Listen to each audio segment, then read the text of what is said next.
responding to Mega Slappa Coppolaland.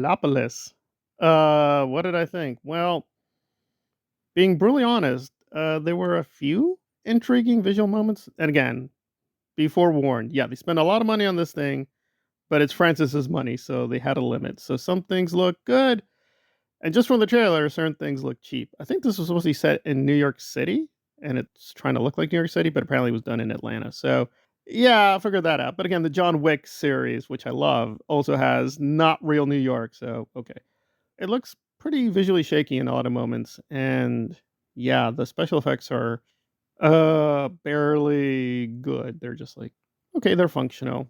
What is the story? Well, apparently Adam Driver is a big architect, and he's got a hot wife, and he has a war against some kind of Roman leader. You think is it Gladiator 2? No, it's Gladiator 2024, I guess. So Coppola has had this for a while, decades, formulating an idea after a post 9/11 world about America being an evil Roman fascist dictatorship empire, which I agree that part. Yeah, that's pretty obvious, but you can just watch a good documentary or a Noam Chomsky lecture on that. What is he bringing to the table? I guess it's the Francis Ford Coppola style, which here is not looking too good. I mean, this does not match up to Dracula or Godfather or even, frankly, Apocalypse Now.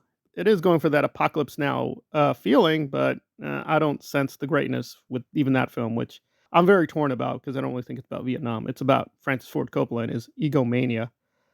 And it looks like we're returning to the egomanias because, yeah, I mean, this idea in principle is good. I mean, Ayn Rand did a very similar thing, right? Her story is about an architect, and it's about discussing the future and building togethers. And the cast is insane.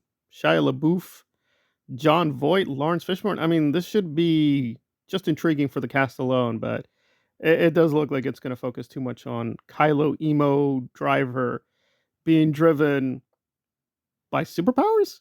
Apparently, he has superpowers. Yeah, manipulating time and all that.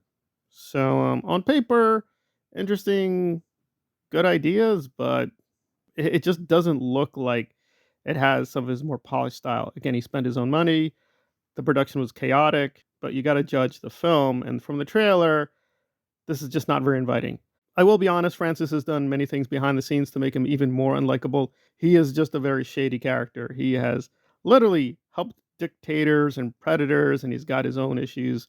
The only redemptive part I can say about him is apparently some of the behind the scenes scandal of him touching, kissing women may have been overblown. Some women say, yeah, it was okay. Others are like, no, no, it was a horror show. So the thing in front of the camera, behind the camera, complete mess. Okay, we're commenting on Roman Empire. Got it. And other things are being pumped in, I guess. And the reviews are already out, and the reviews are pretty brutal. So, but again, I'm just judging the trailer. Would I pay for this?